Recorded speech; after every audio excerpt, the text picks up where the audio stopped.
monitoring from morning, we chose today to pay a courtesy call to our Muslim leaders. We started with the National Chief Imam, Sheikh Al-Hadi Nur Sharbut,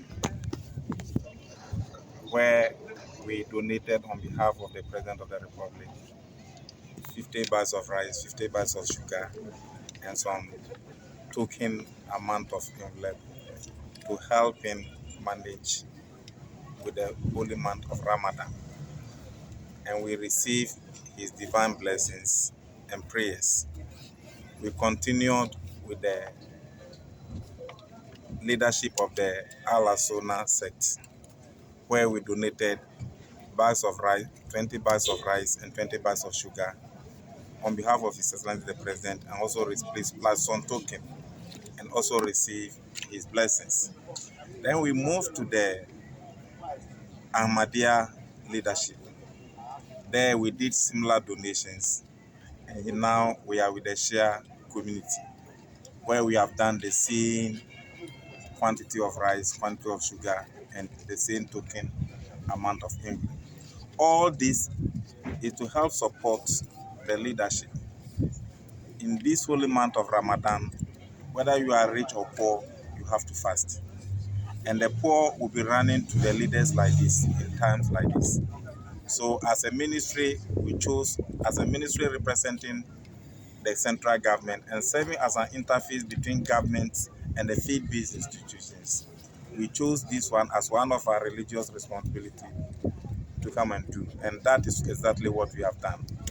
While in their various mission homes, we were also briefed about some of the little grievances that they have and how best they wish that we are able to settle some of those issues and live peacefully with each other. They show to us that they cherish the kind of religious tolerance that we have, which is a long-time tested asset for the country. And their prayer is that we must do whatever we can do to help promote it. So whereby Muslim students are not allowed to attend or to observe their religious rites in some of the mission schools was also pointed out, which was dear to their heart.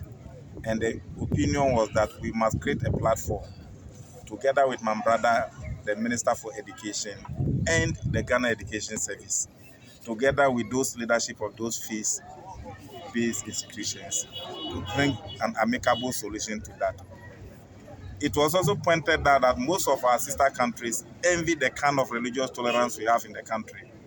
And if a giant step is not taken to recognize and appreciate each other's religion and giving our children the right to worship and observe their religious rights in our training institutions, with time, this time-tested religious tolerance, which is a social asset, helping to hold us together and bringing social cohesion, will be eroded away, and the consequences will be there for the country.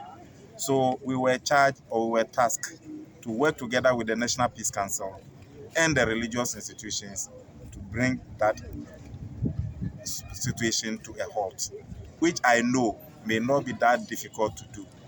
So with time, after the Ramadan, we'll engage on that. So this is so far what we have done for the day. We also touched on the task force for the national prayer.